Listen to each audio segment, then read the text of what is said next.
Hello, good evening, and welcome to the Capeness Amateur Dram Antique Society tasting. Tonight I'm going to work through a tasting set of Cadenhead's Winter 2023 Authentic Collection and Enigma releases. I have quite a few of these Cadenhead tasting sets to work through, and I'm just going to slot them in now and again. So tonight there's 8 whiskies in this pack. Tonight I'm going to do 4 from the pack. So the 8 whiskies range from Enigma Lowland 10-year-old, Craigellachie 10-year-old, Kilkerran 14-year-old, Benriach 15-year-old, Royal Bracla 13-year-old, Linkwood 10-year-old, Ardmore 11-year-old, and Enigma Isla 16-year-old.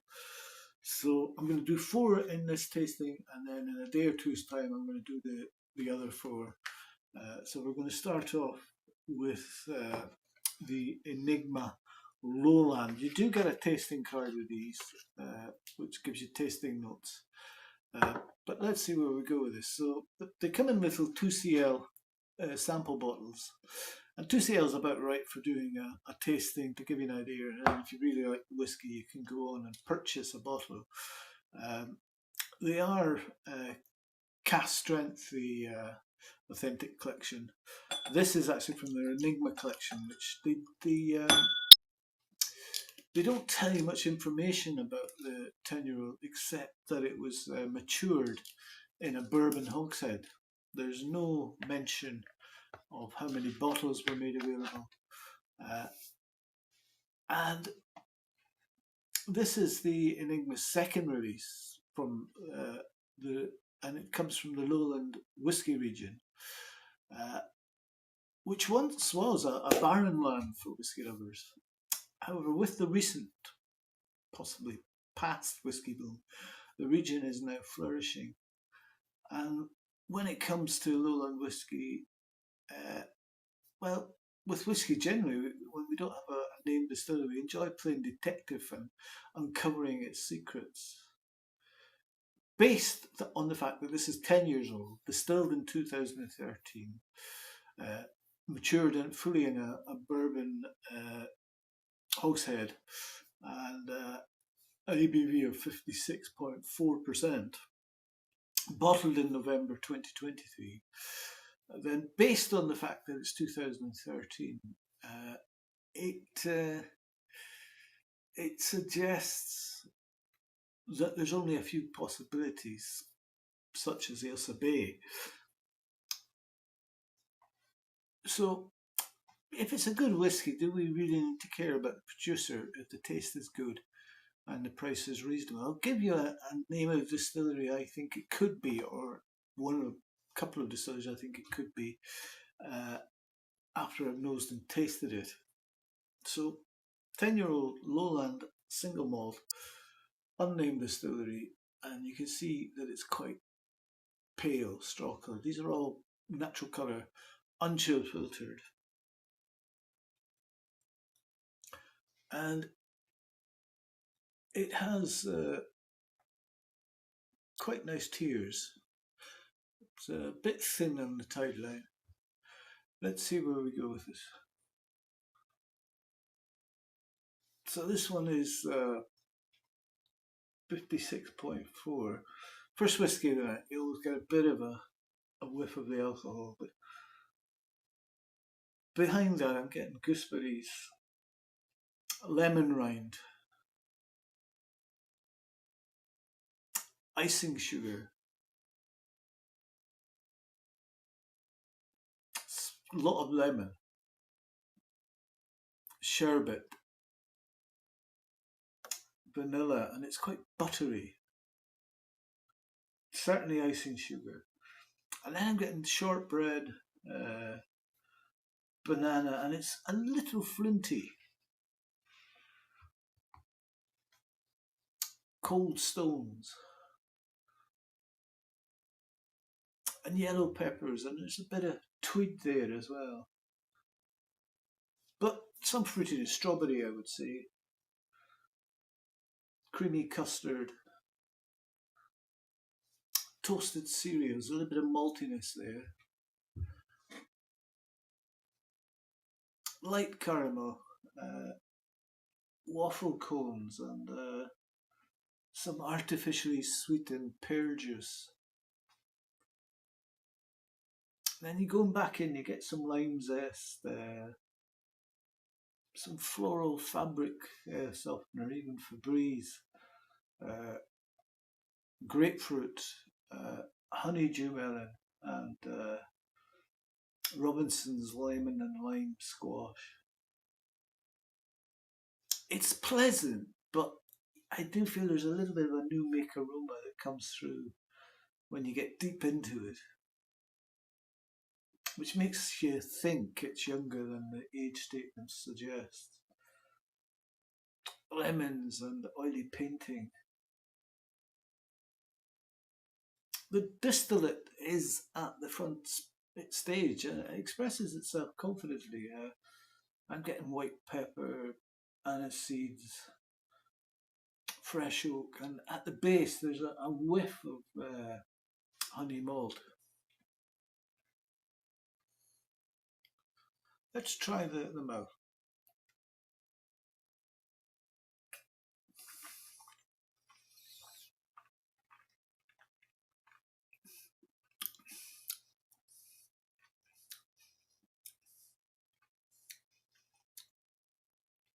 And it's that vanilla again, the New York cheesecake, digestive biscuits, and lime juice, coconut. It's oily and nutty, with some marzipan and green apples. It's buttery and toasty, but it's not bursting with flavour. You do get zingy citrus, cream soda, and then you get some spice, some ginger, touch of dark chocolate, and there is quite a bit of alcohol heat towards the latter part of the palate.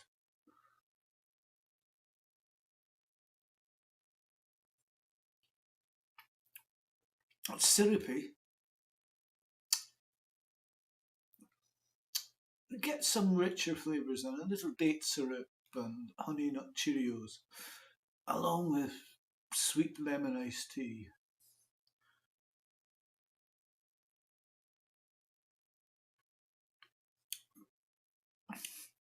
And you know, is there some peat in this? I think it could be. It starts with just a touch of charred oak smoke, hidden behind all the oily malt and overripe fruits. But as it swirls, it becomes increasingly earthy, even giving off some chestnut mushrooms towards the end.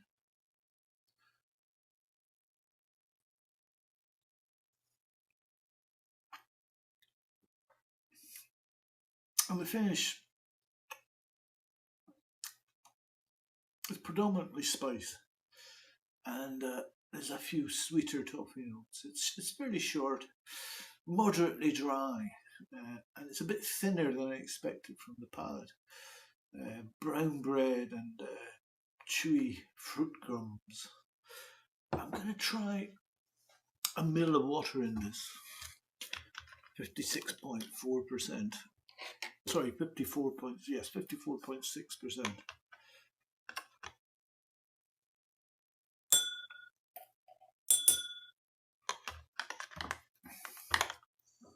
So that would take it down to probably a bit below 50%.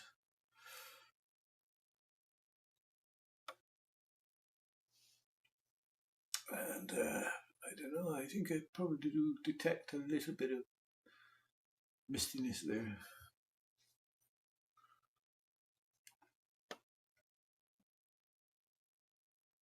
It's much the same, mostly citrus, floral, and creamy aromas. You do get some green fruits and that younger spirity note. It's a very clean nose, and the alcohol behaves well. Let's try the mouth.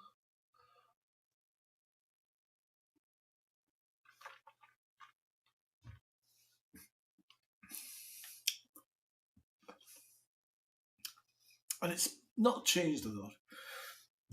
Opens with lemon and lime, a little white wine, light caramel and sugar syrup. There's also a little bit of cocoa powder. I think the mouthfeel is a bit worse with water, but water tames some of the alcohol spice. Uh, the pepper and maybe ginseng provided sufficient strength and body to support the delivery.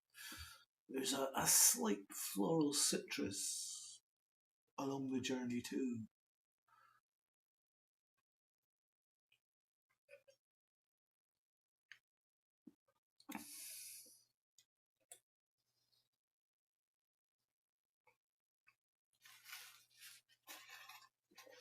It's a short finish, again, a bit drier with water. Rye bread, Brazil nuts, and white grapes. I think this is a well crafted,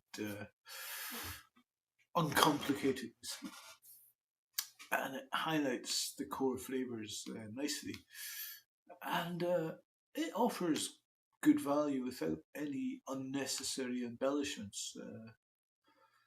Lowland whiskey has the potential to exceed expectations, with or without this air of mystery. This is a perfectly drinkable whiskey, but I'm not finding much else to be excited about. There's a few nice citrus aromas and flavours, but it suffers from being a bit hot all round. I'm not sure where this is from. Possibly Ailsa Bay. But although I'm pleasantly surprised by its volatility on the palate, the overall delivery wasn't consistent enough. But then there's not many distilleries in Lowland that are older than 10 years. And it's too funky, I think, to be an Auchentoshan.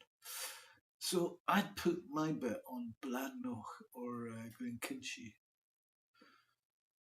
£50 seems to be the starting point of any cask strength whiskies nowadays, which is quite sad, especially for new drinkers who are just starting off their expedition. But on the other hand, this is a perfect whiskey to begin your evening on. So we'll move on, but I'm just going to cleanse my palate with a McAllister's oatcake from Lidl's.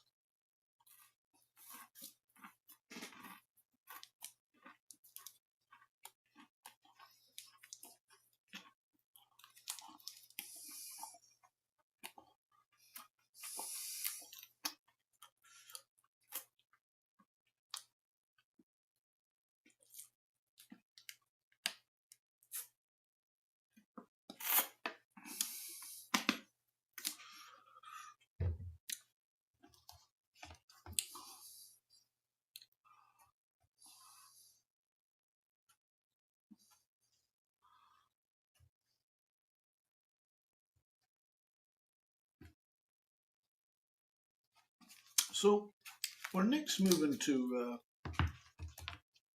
Speyside, and we have a Craigellachie-Glenlivet 10-year-old, bottled at 60.4%, matured in a bourbon barrel.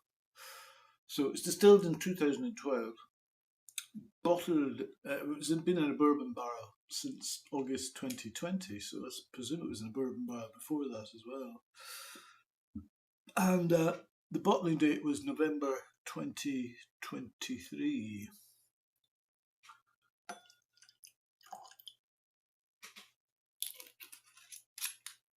So I do wonder what it was in before, when it says been in a bourbon barrel. I'll check this card that they got. Just give me 2 moments.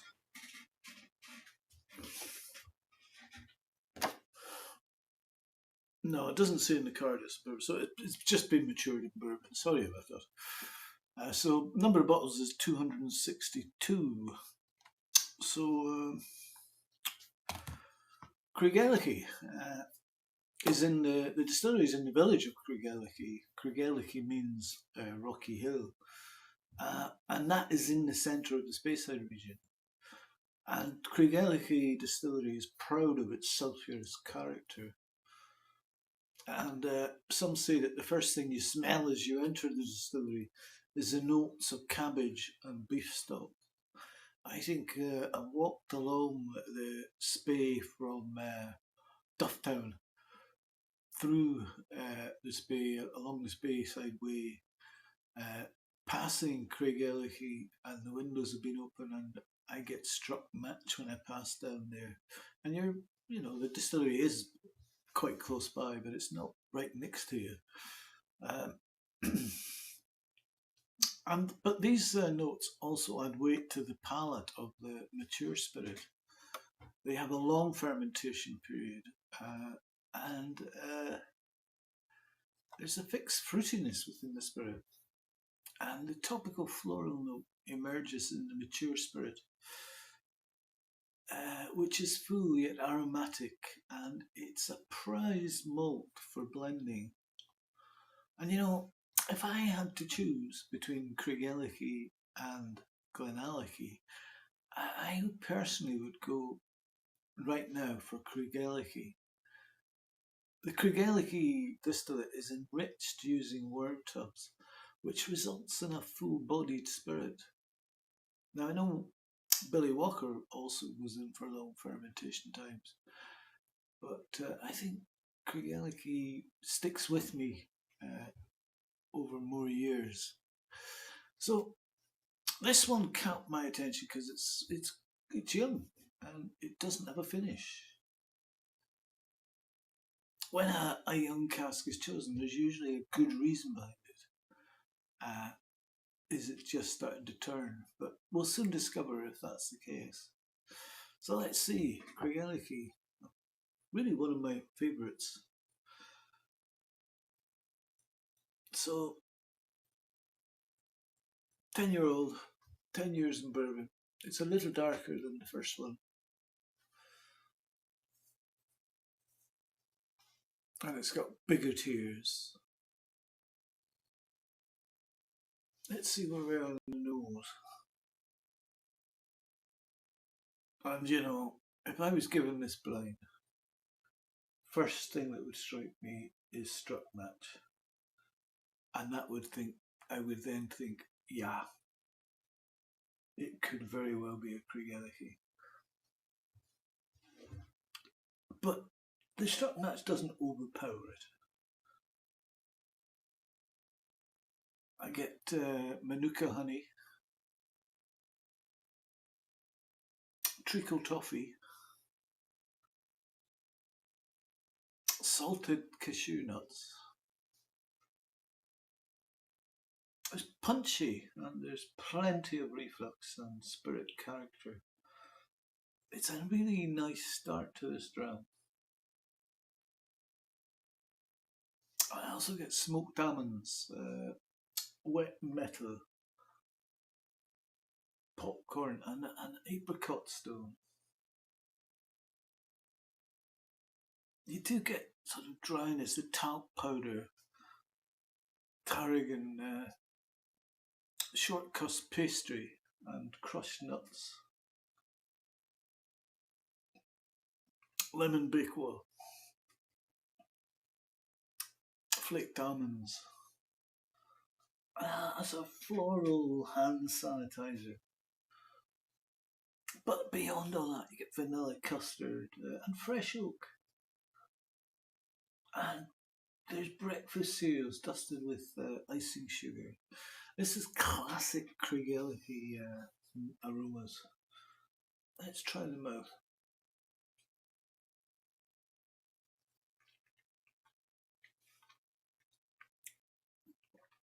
This is a Wampa. It's 60.4%. But despite the ABV, it's well behaved.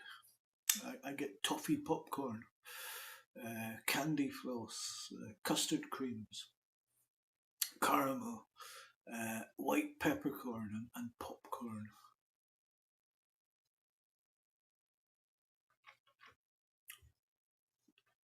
More reflux, vanilla, oily, lemon peel and grapefruit, and some marzipan tablet, light honey, and a wafer cone.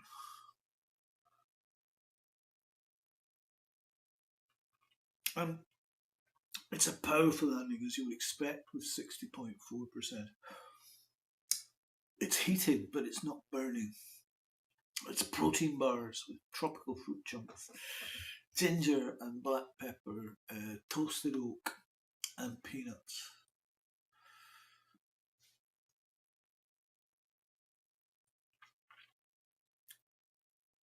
And it's a medium finish.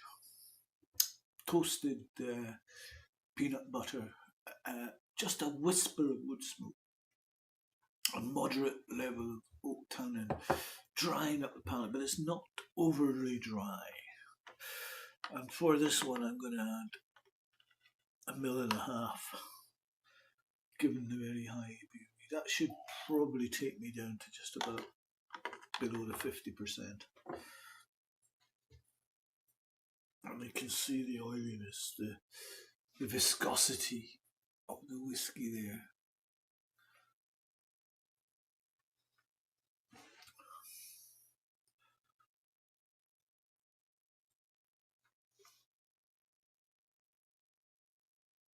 And you know, the water enhances the ripened yellow fruits and the citrus.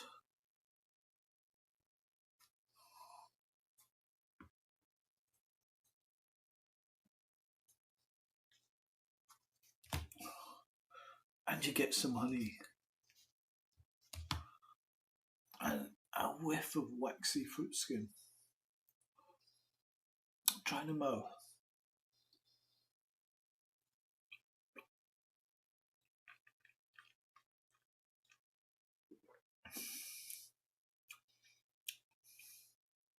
And with water you get a lot more fruits on the palate, and you get marzipan, vanilla custard, and a floral note. It's slightly green with mouth-coating esters.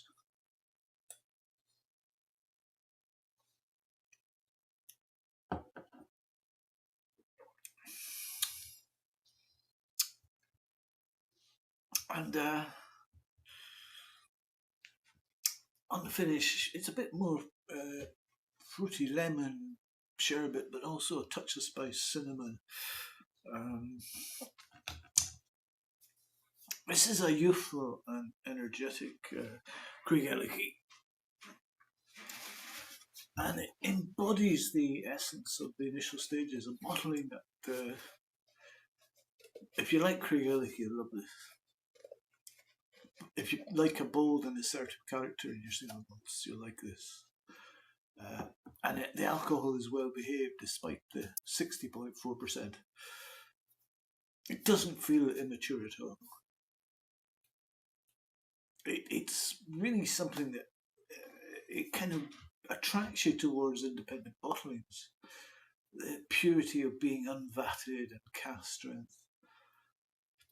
It always provides a new angle to understand the distillery and occasionally provokes a truly special experience. I don't think this one's quite there, but it's certainly very pleasant. Example of Craigellachie.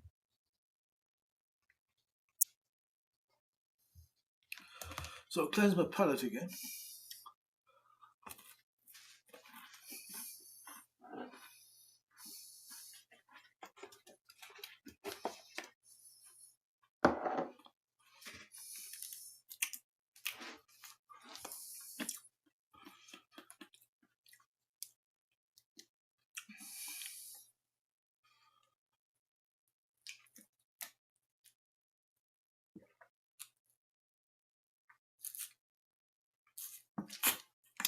So,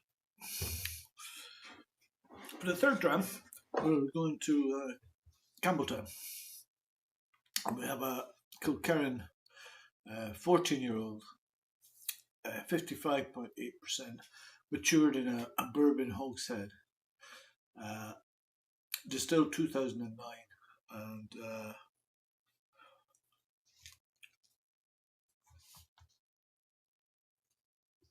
bottled in 2023. I'm one of 234 bottles. So, Kilkerran from Glengyle Distillery in Campbelltown is a sister company of Springbank and a sister company of Cadenhead, of course. So Cadenhead are the only independent bottler able to use the name Kilkerran.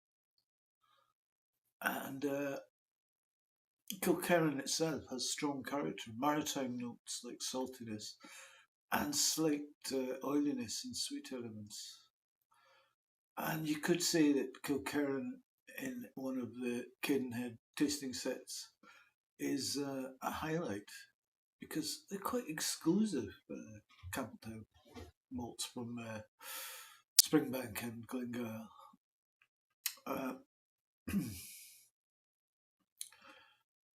True enthusiasts are aware that unique and exceptional casks are often selected to be bottled by Cadenheads, and that approach has proven to be successful and sets a standard that all relatively new distilleries should strive for.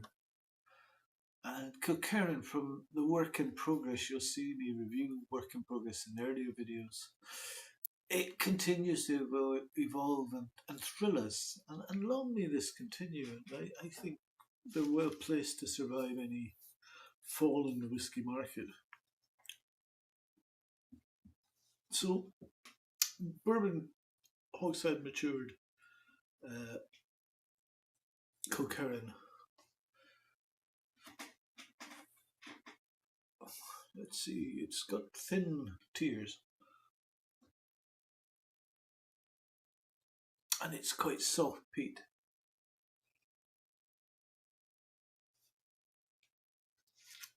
Smoked ham.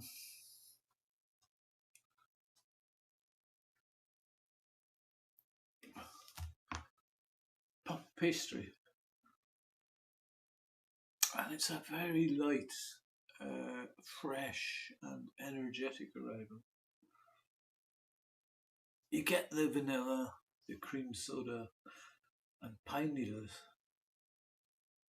And then you get apples and pear drops, apricot and honey roast ham.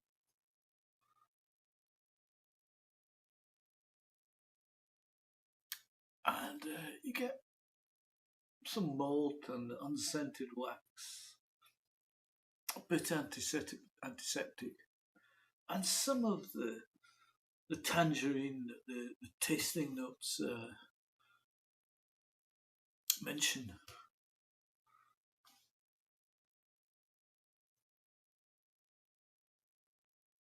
Some vanilla, tangerines, candle smoke, and there's very, very subtle medicinal notes, but this is not like a Lefroy or a Lagavulin.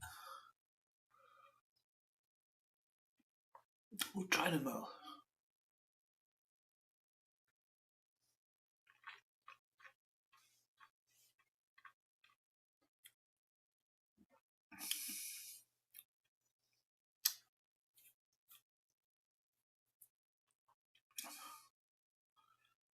Honeycomb, nutmeg smokiness, a bit of peatiness, cream soda, and it's a pleasing enough texture with oiliness, but it does lack a little bit of depth.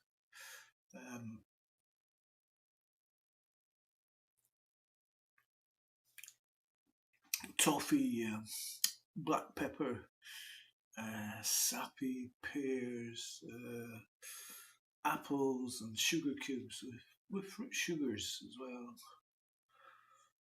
And it's quite fruity. Honey, sour malt, poached pears.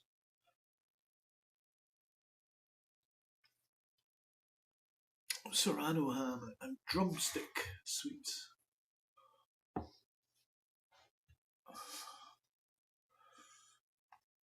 try the finish.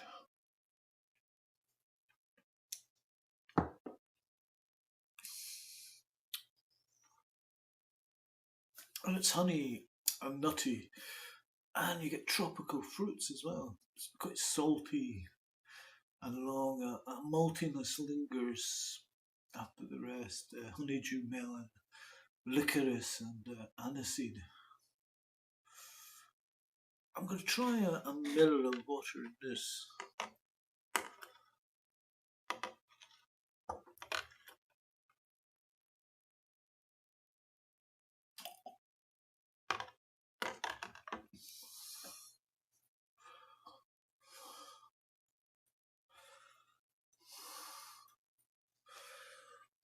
There's definitely a haze starting to form in this one. So, yeah, it's slightly fishy and sooty. I get vanilla, it's still waxy. Oranges, lemon zest, and there's a touch of maltiness there too. Try them out.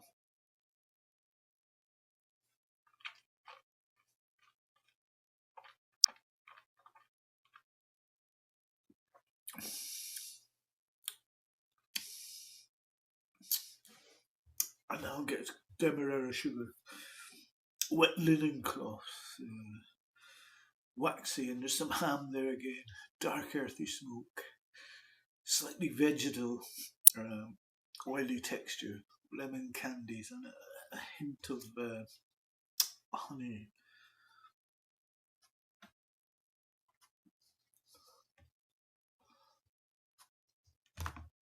And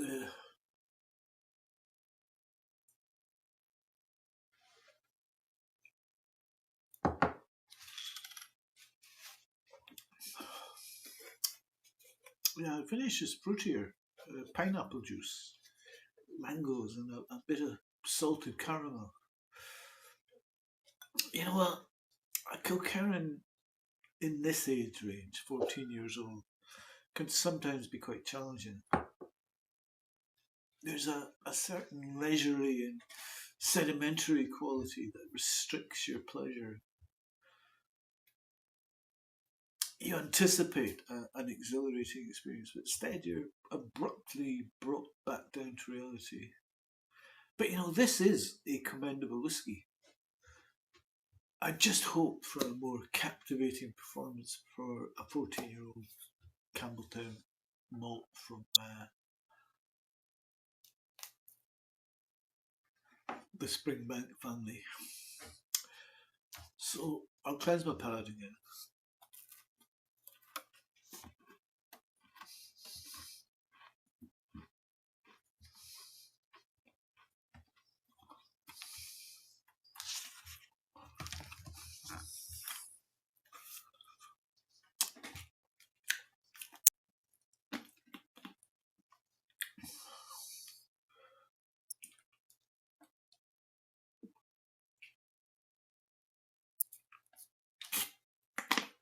Well, before the interval,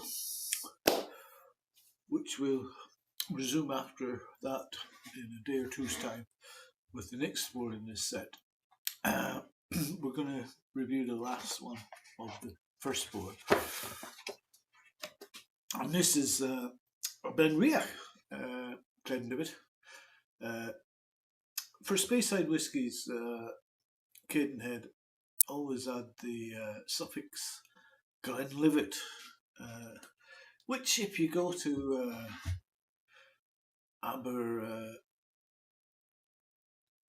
Aberlour distillery, you'll see it. It has on its thing Aberlour Glenlivet.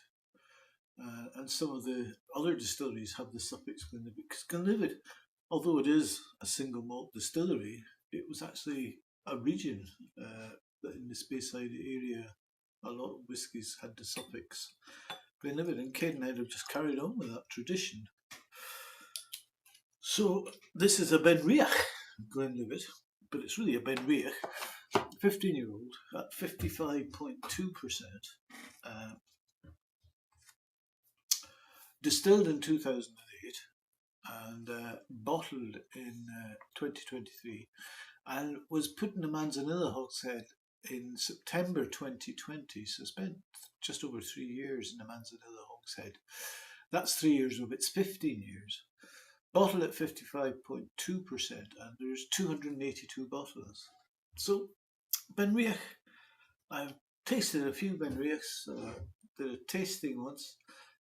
I think I did the tasting, and the brand ambassador at that time, I don't know if it still was,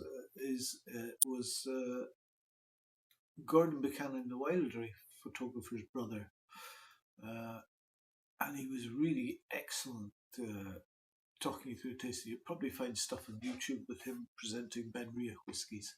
Worth searching out. So Benriach is a whisky known for being fruity and vibrant, and it's sometimes spelt with a big R, sometimes with a little r, but it often contains notes of peaches and pears, and it usually has quite a strong nose as its calling card, and it gains an increasingly tropical nature as it matures, and a spiciness that's been known to develop. And it's on my list of distilleries that have room for improvement. And I'm sure many other whisky enthusiasts feel the same way. It has a fertile industry. It hasn't quite found its footing compared to many other Speyside distilleries. The recent revamp was a bit underwhelming and overpriced, which left the distillery searching for its identity. But I've had some interesting Benriach single cask releases, particularly those from independent bottlers. And it's important to approach these situations with an open mind and see what surprises may come. So let's see where we go with this Manzanilla finished Benriach at 15 years old.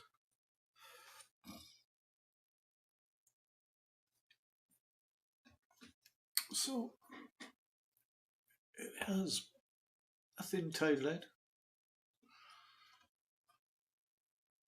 It has tears, but not huge tears. Not the most impressive of church windows.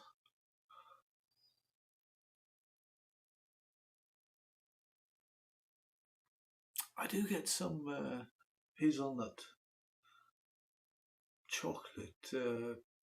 What's that stuff they spread on toast and everything, and people eat it with a spoon out of the tub. I can't remember what it's called. I've never tried it. There's bigger tears now. I've never tried it because I'm scared to, in case it's addictive.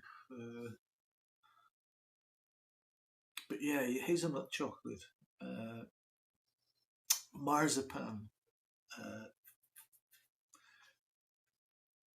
I do like Battenberg cake, and this has that. Floury grapefruit and creamy. It's quite fruity, apples. And there's a bit of cheddar in there. And green pineapple. Marmalade, lemon sponge and salted peanuts. And a cold rye bread. Tried many rye whiskies, not overly fond of rye whiskies. Rye bread, on the other hand, yeah, now and again. White pepper and mixed seeds. Brazil nuts. And there's some stewed fruits hidden in the background. And as the nose becomes more viscous, and you get winery cherries and golden raisins, with time a sort of dry and citrusy nose gradually reveals itself. Floury, grapefruit and creamy. Yeah, it's a nice nose in this one. We'll try the mouth.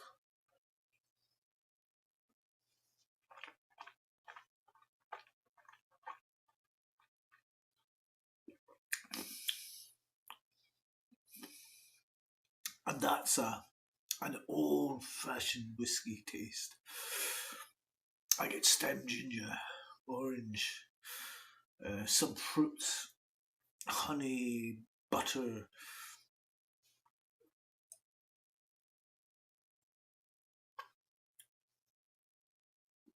pineapples, caramel with hazelnuts, fresh pancakes, and it's got a pleasant oily texture.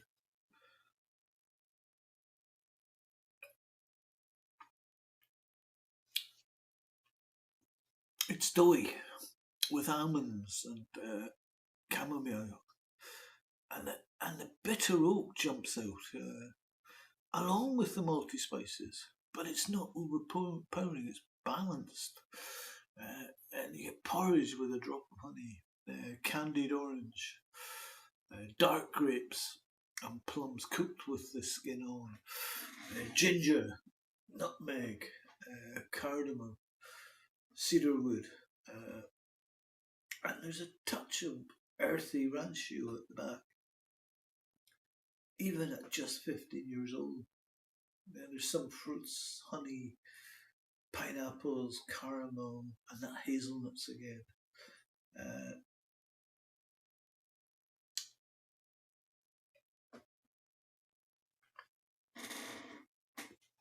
And you know, the finish is very delicate.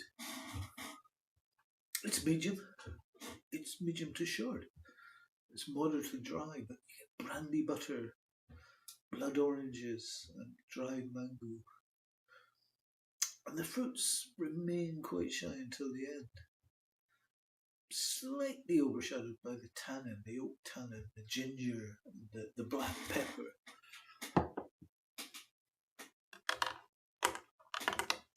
Try a mill of water in this. This started out at 55.2. That's probably taken this one down somewhere to the early 40s.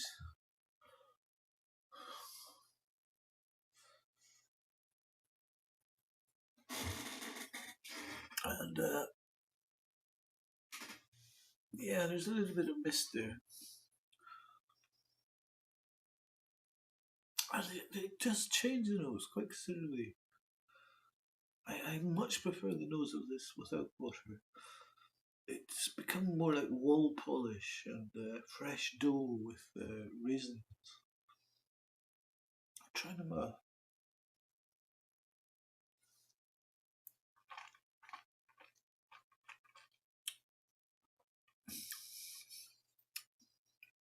They get warm spices. And the flavours are well intertwined. But I warn you with this one, even a few drops of water would break it, so I wouldn't recommend it.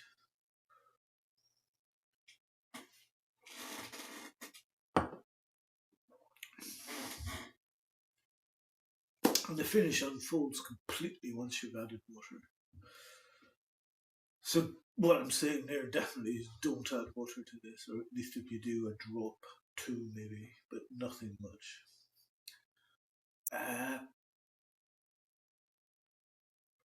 You know, it's a relaxed. This is without water. It's relaxed, almost dessert-like quality, and it's light and airy, and it's a straightforward bottling without any frills. It's deceptively old, and it's rather like drinking an aged cognac, very smooth. So I would imagine the finishing cask was quite fresh and had been holding Manzanilla for quite a period of time. It's one of the best Manzanilla cask finished whiskies I've had. So the Enigma Lowland tenure was an easy sipper. Nothing special. Craigellachie is always an interesting experience, and if you've never tried Craigellachie, I would certainly suggest giving it a go. It could be a bit of a Marmite whiskey for people. It's a bit like Craigellachie, I suppose. Completely different whiskey, but in that sense that it's love it or hate it. The Kilkerran is a good whiskey, but it's not a great whiskey. And the Benriach, I think, is a lovely dessert whiskey and very, very nice. If it's still available, I would certainly seek it out. Well, that's part one. We'll do another 4 in a day or two. Thank you for listening. We'll see you soon.